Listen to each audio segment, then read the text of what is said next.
We were in chapter determinants. Determinants में we were study properties. Okay, 6 property देखी थी हमने. रिवाइज करते हैं सबको. Out of which first one is row अगर कॉलम में चेंज होता है तो delta dash equal to delta. मतलब अगर ये रो है इसको कॉलम में चेंज करते हैं, या फिर ये कॉलम है रो में चेंज करते हैं, तो delta dash equal to delta. Okay, अभी सेकंड, रो आपस में अगर इंटरचेंज हो जाता है, अगर ये है रो और ये दूसरी रो, अगर ये दोनों आपस में इंटरचेंज हो रहे हैं तो delta dash equal to minus delta. वैसे ही कॉलम्स में delta dash equal to minus delta. Third one, two identical row या कॉलम हो, अगर दो रो या कॉलम में सभी तीनों एलिमेंट सेम हो तो डेल्टा इक्वल टू 0. फोर्थ ये प्रॉपर्टी थी, कोई भी दो रो या कॉलम में एक एलिमेंट है तो वो सेम लिख देना है, और जो थर्ड रो या कॉलम है जिसमें दो एलिमेंट है वो 2 टाइम्स लिखनी है. एक बार फर्स्ट एलिमेंट लिखना है, एक बार सेकंड. ओके, फिफ्थ थी, अगर कोई भी रो या कॉलम के सभी एलिमेंट्स को k से मल्टीप्लाई करोगे तो डेल्टा डैश मतलब जो नया डिटरमिनेंट आएगा उसकी वैल्यू होगी k डेल्टा. ठीक है, अभी उसके बाद देखा था difference between matrices and determinant. उसमें क्या था, अगर आपको कोई नंबर मल्टीप्लाई करना है, यहाँ 2 यहाँ पे मल्टीप्लाई करना है, तो मैट्रिसेस में ये 2 सब एलिमेंट्स के साथ जाएगा. लेकिन अगर ये डिटरमिनेंट में करना है तो कोई भी एक रो या कॉलम में ही जाएगा, आइदर रो और कॉलम, एनी वन रो और एनी वन कॉलम. उसके बाद इसका इनवर्स, अगर कॉमन लेना है फिर भी मैट्रिसेस में सभी में से लेना पड़ता है और डिटरमिनेंट में एक रो या कॉलम में से ही लेना पड़ता है. Sixth is very important property, bit tricky and will be useful more. देखो, ये है आर आई, ये changes R I changes to R I plus K R J, तो delta dash equal to delta, और C I changes to C I plus K C J, delta dash equal to delta.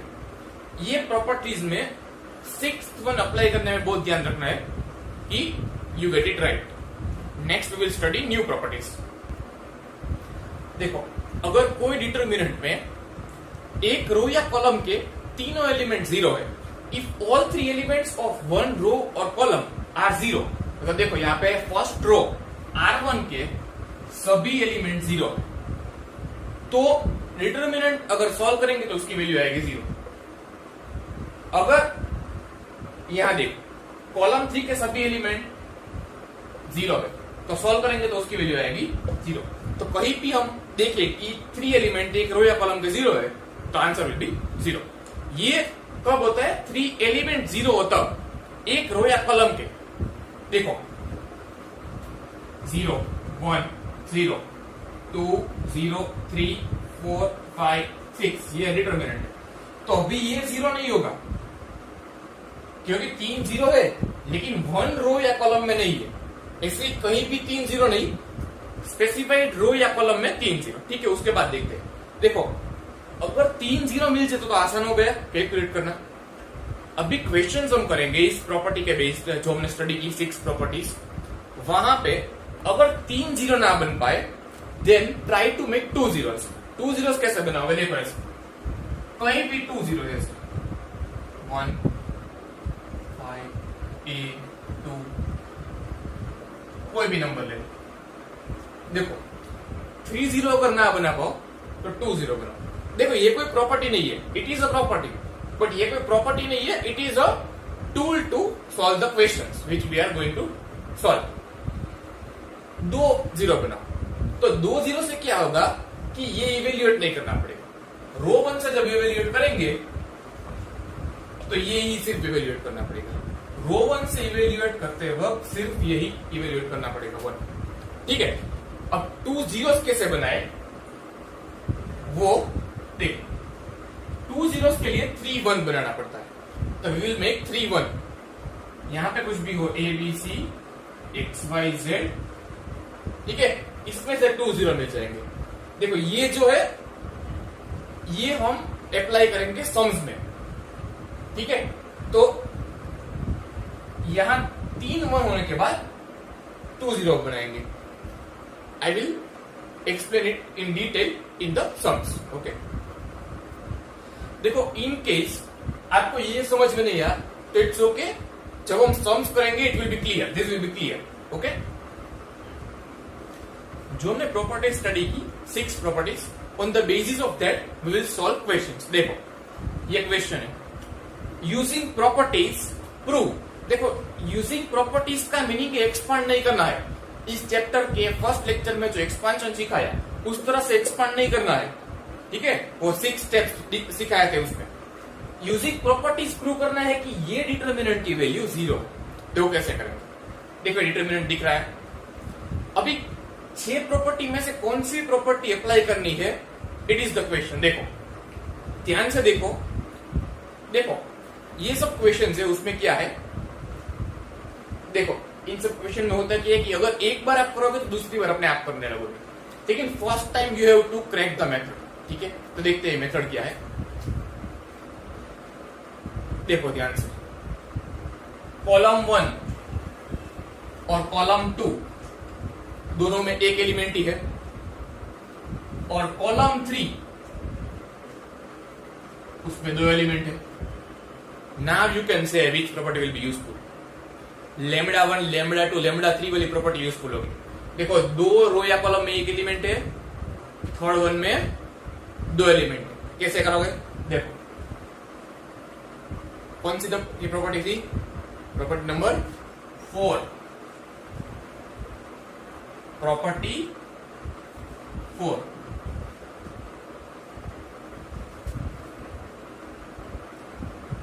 दो column जो सही में वो ऐसे कैसे लिखनी है? X Y Z A B C. 2 बार लिखनी है X Y Z A B C. अभी ये जो है थर्ड कॉलम, उसके सभी एलिमेंट लिखने हैं एक्स वाई जेड. ये सभी आ गए 3, यहां पे दूसरे 3. नाउ अब क्वेश्चन है, अब कैसे करोगे? अब कौन सी प्रॉपर्टी लेंगे? Observe this carefully. देखो 0 बनाना है. 0 कब हो सकता है? 0 तभी हो सकता है जबकि यहां पे 3 0 एक रो या कॉलम में हो, या फिर 2 रो या कॉलम आइडेंटिकल हो. रो या कॉलम आइडेंटिकल हो. तो देखो यहां पे कोई 2 रो या कॉलम आइडेंटिकल है. प्रॉपर्टी नंबर 3, इफ 2 रो और column are identical, answer is 0. देखो एक्स वाई जेड, तो column 1 and column 3 identical, therefore यहां पे 0. यहां पे एबीसी और ABC, C2 equal to C3, तो 0. यहां पे C1 इक्वल टू 0. देखो हमने 0 प्रूव कर दिया, लेकिन एक्सपांड कहीं पे भी नहीं किया. ऐसे ही हम और सम्स करेंगे. देखो सेकंड क्वेश्चन में डिटर्मिनेंट दिया गया है, 0 प्रूव करना है. अगर 0 प्रूव करना है तो 2 ही तरीके हैं. या तो कोई भी एक रो या कॉलम के सभी एलिमेंट 0 है. ये देखो रो 2 के सभी एलिमेंट 0 है, तो 0 हो गया. या फिर 2 रो या कॉलम आइडेंटिकल है, यहां पे C1 और C3 आइडेंटिकल है. ठीक है, तो अभी इसमें से कुछ भी नहीं है दोनों में से. Either we have to go through this और दिस. देखो कैन वी मेक 0 एनीवेयर? 0 बना सकते हैं कहीं पे. देखो आई रिपीट, ये सम्स में एक बार आप करेंगे फिर आपको स्ट्राइक होगा. ज्यादा से ज्यादा सम करेंगे तो you will get more idea. अभी देखो 0 बना सकते हैं.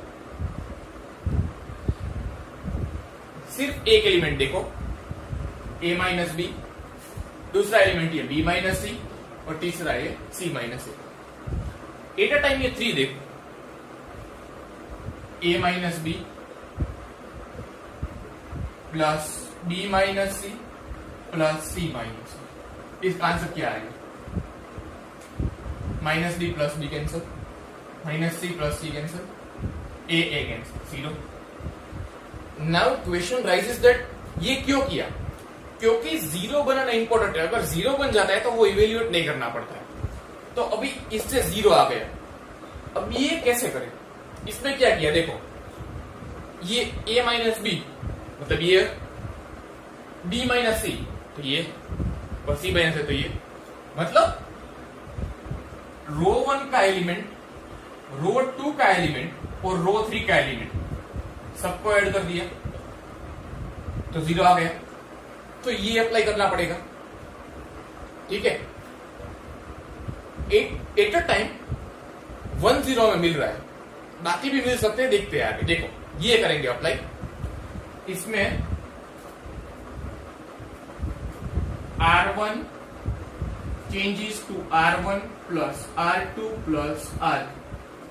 इस ऑपरेशन में R1 को चेंज कर देंगे, उसमें लिखेंगे R1 plus R2 plus R3। देखो LHS, अभी यहां पे R1 चेंज करने की बात है, तो R2 रो 2 और रो 3 दोनों एज इट इज रहेंगे। ये B माइनस सी, C माइनस ए, C माइनस ए माइनस बी, और ये ऐसे। यहां पे क्या होगा, तीनों का एडिशन, ये तो हमने देख लिया, यहां पे जीरो आ गया। वैसे ही अगर यहां देखें तो देखो B माइनस सी यहां भी है, C माइनस ए भी है और A माइनस बी भी है, मतलब ये तीनों सब में सेम ही है, दोनों में सेम ही है, तो यहां भी एडिशन जीरो आएगा। और ये भी सेम है, तो यहां भी एडिशन जीरो आएगा। तो now we have made 3 zeros in a row, in row 1। तो 3 जीरो आते हैं अगर रो या कॉलम में, तो आंसर इज जीरो। तो हमने प्रूव कर दिया। तो देखो हम प्रॉपर्टीज से प्रूव कर रहे हैं that it is zero, we are not expanding. देखो अगर लिखा है यूजिंग प्रॉपर्टीज, तो you have to use properties. देखो एक क्वेश्चन है, इसमें you have to prove determinant is zero. Determinant zero दो ही तरीके से हो सकते हैं, या 3 जीरो हो या फिर 2 रो या कॉलम आइडेंटिकल। अभी देखते हैं क्या कर सकते हैं। देखो इसमें कौन सा ऑपरेशन अप्लाई करना है, ऑपरेशन मतलब प्रॉपर्टी, वो देखना इंपॉर्टेंट है। देखो एक बार आप क्वेश्चन समझोगे, फिर दूसरी बार अपने आप कर पाओगे। तो देखते हैं अभी क्या करना है। देखो ये R3 को लेते हैं, R3 को चेंज करना है, R3 सॉरी कॉलम 3 लेते हैं, कॉलम 3। अभी कॉलम 3 ऑलरेडी इतनी बड़ी है कि उसको छोटी ही करनी पड़ेगी, इट इज बेनिफिशियल। तो माइनस क्या करेंगे, C1 करते हैं। कॉलम 3 इतनी बड़ी है, उसको छोटी करनी है, C3 is equal to C3 changes to C3 minus C1। इससे क्या होता है, LHS में C3 को चेंज किया है, मतलब ये दोनों C1 और C2 एज इट इज रहेंगे। 2 3 5 7 8 9। C3 में चेंज किया है C3 माइनस C1, तो देखो C3 तो 65 75 86 minus C1 minus minus minus C1 2 3 5। अभी इज इक्वल टू 2 3 5 7 8 9, ये एज इट इज C1 और C2। अभी 63 72 81। देखो अब आप इसमें से कुछ सिमिलरिटीज निकाल सकते हो। देखो क्या सिमिलरिटी है, C2 और C3 को ध्यान से देखो, कुछ सिमिलरिटीज है। क्या आप C2 के हर एक एलिमेंट को 9 से मल्टीप्लाई करो तो C3 आ रहा है, 9 मल्टीप्लाई 7 9 मल्टीप्लाई 8 9 मल्टीप्लाई 9। और क्या C3 में से 9 कॉमन निकाल सकते हैं, तो निकालते हैं 9 कॉमन। डिटर्मिनेंट में एक ही कॉलम में से निकलता है कॉमन, देयरफॉर ये दोनों कॉलम एज इट इज। इसमें 63 में से 9 कॉमन निकला, 72 में से 81 में से। अब देखें, now you can say what to do, what will we do?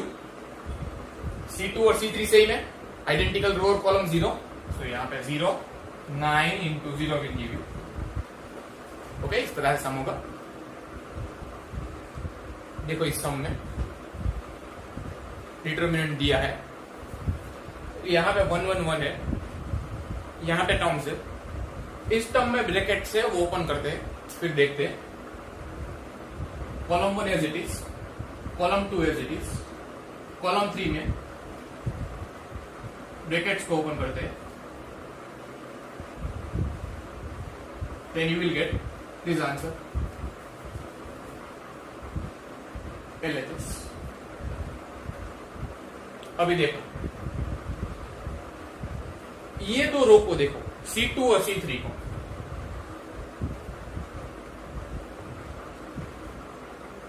यहां पे ABAC है तो BC यहां पे BC और AB है तो CA यहां पे CA और BC है तो AB यहां पे. तो अगर इन दो रो को हम ऐड कर दें तो सब एक जगह आ जाएगा. देखते हैं चलो. तो ऑपरेशन करेंगे, C3 changes to C3 plus C2. C3 को चेंज किया है C3 प्लस C2. देखो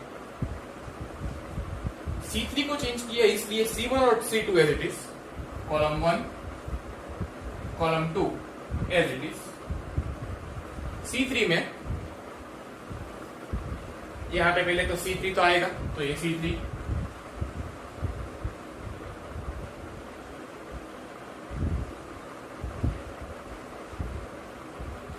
सब एलिमेंट्स लिख दिए, और प्लस C2, यहां पे BC, फिर यहां पे CA और इसके बाजू में AB. ध्यान से देखो, कॉलम 3 सेम लग रही है, AB, AC और BC तीनों में. अगर कोई भी नंबर या कोई भी टर्म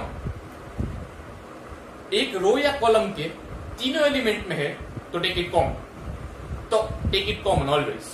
तो AB plus BC plus CA common आ गई. कॉमन हमेशा एक रो या कॉलम में से आती है, तो हमने कॉमन ली कॉलम 3 से.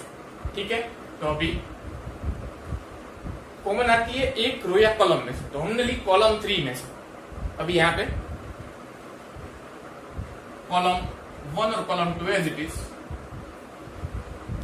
कॉलम 3 पूरी की पूरी कॉलम 3 इसमें ले लिए, तो यहां पे आएगा 1 1 1. नाउ यू कैन से क्या होगा, C1 और C3 आइडेंटिकल है, C1 equal to C3, therefore answer will B.